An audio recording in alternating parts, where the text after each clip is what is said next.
Κεφαλονιά.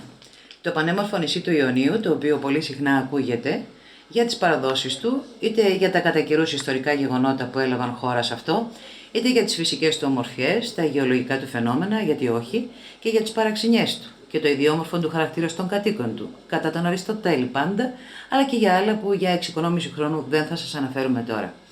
Μηνιές Αργοστολίου. Είναι ο τόπος καταγωγής διαμονής του Διονύση Νικολάου Πετράτου, για τον οποίο μετά από μια επέμβαση ο χρόνος κύλησε και απλώθηκε παντού αφήνοντας σημάδια βυσσινιά και γεύση πικρή. Καθυλωμένο σε ένα εμπειρικό καροτσάκι 32 χρόνια, ανακάτεψε λόγια, συναισθήματα, υποσχέσεις, χαμόγελα, αγάπες, σχέδια και καλές προθέσεις, ένιωσε ξανά φίλο το χρόνο, έγραψε σε άσπρα βότσαλα όνειρα και στόχους, τα φύλαξε, τα έκανε καράβια και σπίτια και καρδιές, ποίηματα, ιστορίες και δημιουργίες. Με τις αλυσιδετές δημιουργίες του, κατόπιν πολλών μηνών σκληρής δουλειάς, κατασκεύασε ένα αξιοθαύμαστο έργο το 2000, το οποίο θα σας παρουσιάσει σε λίγο η κάμερα της Αθανασίας Μαρκάτου. Όχι, καθόλου δεν αποτελεί ουτοπική χήμερα η επεδίωξη της δημιουργίας που γεννά την ευτυχία για το Διονύση. Η ουτοπία του σήμερα είναι η αυριανή του πραγματικότητα.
Ήταν 1η Νοεμβρίου του 1998, όταν ο Διονύσης Πετράτος άρχισε να υλοποιεί αυτά που λίγες ημέρες πριν είχε εμπνευστεί, είχε σχεδιάσει, είχε μελετήσει και προβάλλει στην οθόνη της φαντασίας του.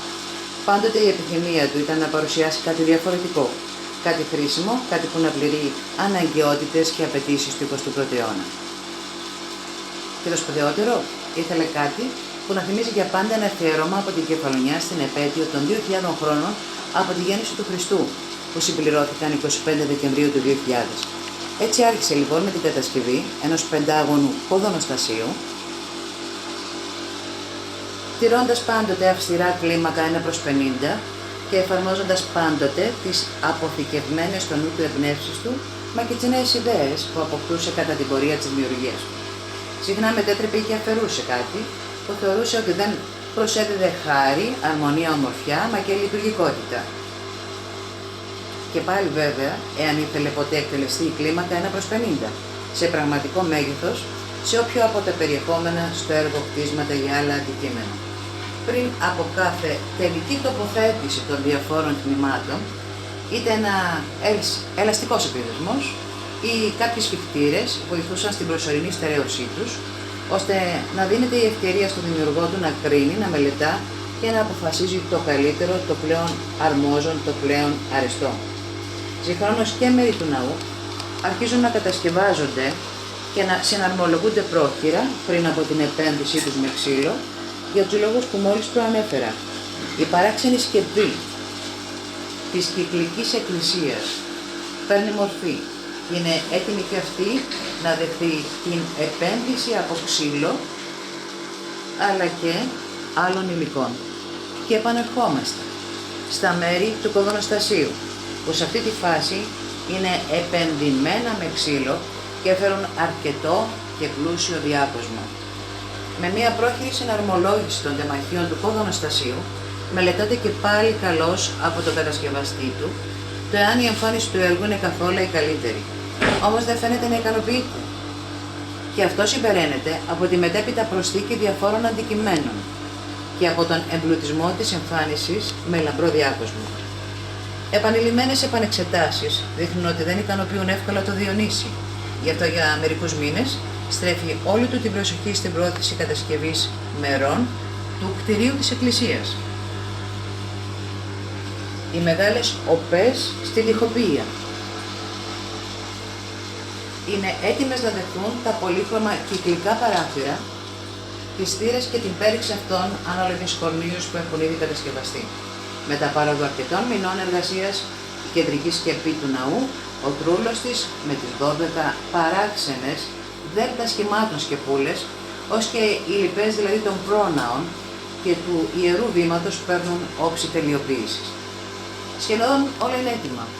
Όταν φτάνει το ειδικά κατασκευασμένο τραπέζι, το οποίο είχε λεπτομερώς σχεδιάσει ο Διονύσης Πετράτος, ο οποίος μετά από έναν ακόμη μήνα δουλειάς, επί της επιφανείας του τραπεζιού, με 1800 τετραγωνάκια ξύλων, κατόρθωσε να παρουσιάσει σε απομίμηση ένα κοινό πλακόστρωτο προάβλιο των δύο εκκλησιαστικών κτηρίων, που ήδη δεχόντουσαν τις τελευταίες λεπτομέρειες, οι οποίες κατά ομολογία του Διονύση ήταν η δυσκολότερη κατασκευαστική περίοδος του όλου έργου.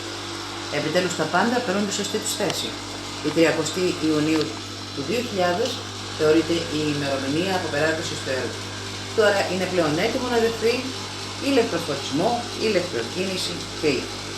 Και όμως η πλήρης τελειοποίηση δεν φάνηκε να ήταν αυτή για το Διονύση. Και το διότι. Διότι το ανήσυχο μυαλό του εμπνεύστηκε και κάτι άλλο που θα προσέφερε ακόμη μεγαλύτερη ομορφιά, ζωντάνια και τελειότητα. Περί τα μέσα του Νοεμβρίου του 2000, όλες οι λεπτομέρειες του έργου είχαν τελειώσει. Οι ταξινόμησεις των φωτογραφιών και επεξηγητικών κειμένων συμπερίληφθησαν στο φωτοάλμπουμ, το οποίο σε λίγο θα το δείτε η διεισό μας.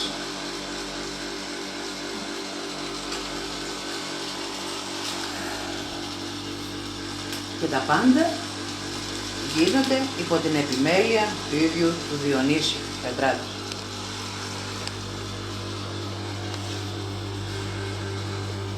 Βέβαια, εμείς δεν έχουμε την ανάγκη να ασχοληθούμε με το φωτογραφικό και επεξηγητικό υλικό που περιέχει το άλμπουμ, μια που έχουμε τη δυνατότητα να σας παρουσιάσουμε όσο πιο ζωντανά γίνεται το αξιοθαύμαστο ολοκληρωμένο έργο. Κατά πληροφορίες του δημιουργού του, ο χρόνος έναρξης ήταν η 1η Ενδεκάτου του 1998. Η ιδέα αποπεράτωση έγινε 30 Ιουνίου του 2000. Άνω των 8.500 ωρών δαπανήθηκαν μέσα στην 20μηνη διάρκεια κατασκευής του έργου για να αξιοποιηθούν και καλεσθήτως τοποθετηθούν οι 12.500 κομματιών ξύλων και σε πολύ μικρό ποσοστό και άλλων υλικών. Εκείνα στα οποία έχει δώσει τη μεγαλύτερη σπουδαιότητα είναι ο σχεδιασμός και η κατασκευή, ώστε τα όλα κτίσματα να είναι όσο πιο λειτουργικά γίνεται και να πληρούν συγχρόνως ανάγκες και απαιτήσεις του 21ου αιώνα και κάθε σχεδόν μέρος τους να συμβολίζει κάτι, και το περισσότερο πρόσωπα και γεγονότα από την Καινή Διαθήκη. Εάν αξιοποιηθεί σωστά η προαναφερθήσα κλίμακα 1:50, το έχουμε εντός 4 στρεμμάτων εντός κοινού προαυλίου με εκκλησία ύψους 35 μέτρων, με σύνολο δαπέδων, δηλαδή υπογείου, ισογείου, γυναικών ύτη 1.900 τετραγωνικών μέτρων, με προοπτική άλλων 300 τετραγωνικών μέτρων και ενός 8όροφου κόδωνοστασίου ύψους 43 μέτρων και σύνολο δαπέδων 472 τετραγωνικά μέτρα.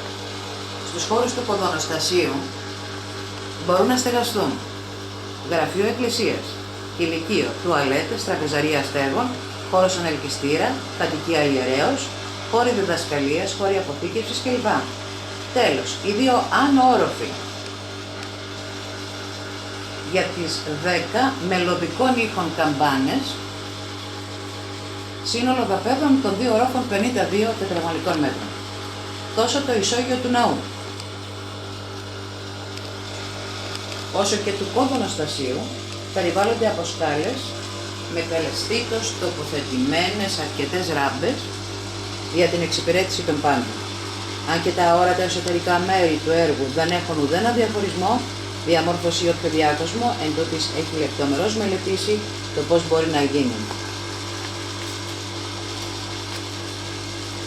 Οι 12 κολόνες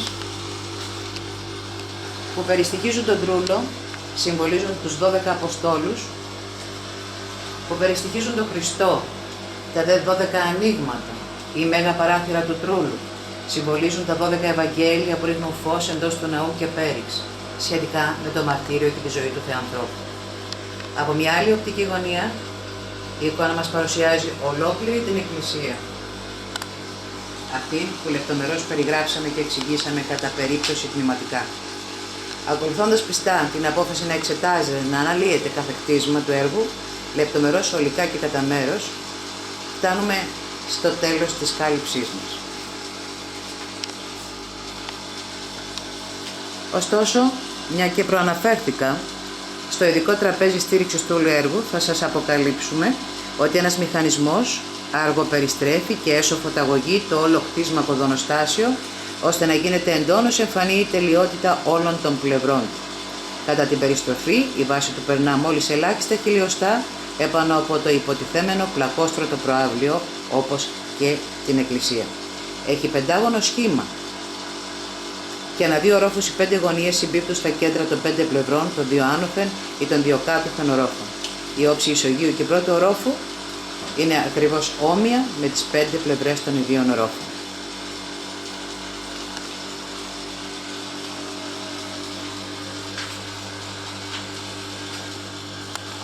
Στην παράσταση ζωή, η δύναμη της ψυχής του υπάρχει ως αντίβαρο σε έναν κόσμο γεμάτο με αλλοδοξία. Στην περιπλανόμενη σκέψη του Διονύση συγκεντρώνεται η δημιουργία που γεννά την έκπληξη και το θαυμασμό. Σε αυτή τη σκέψη γεννιούνται όνειρα και σχέδια, καλέσματα για όλους μας. Προσεγγίζουμε έναν Διονύση με τα μεγάλα του όμνους επιτεύγματα. Γι' αυτό τον ευχαριστούμε για την ευκαιρία που μας έδωσε και πείτε όλοι ευχαριστώ στη ζωή.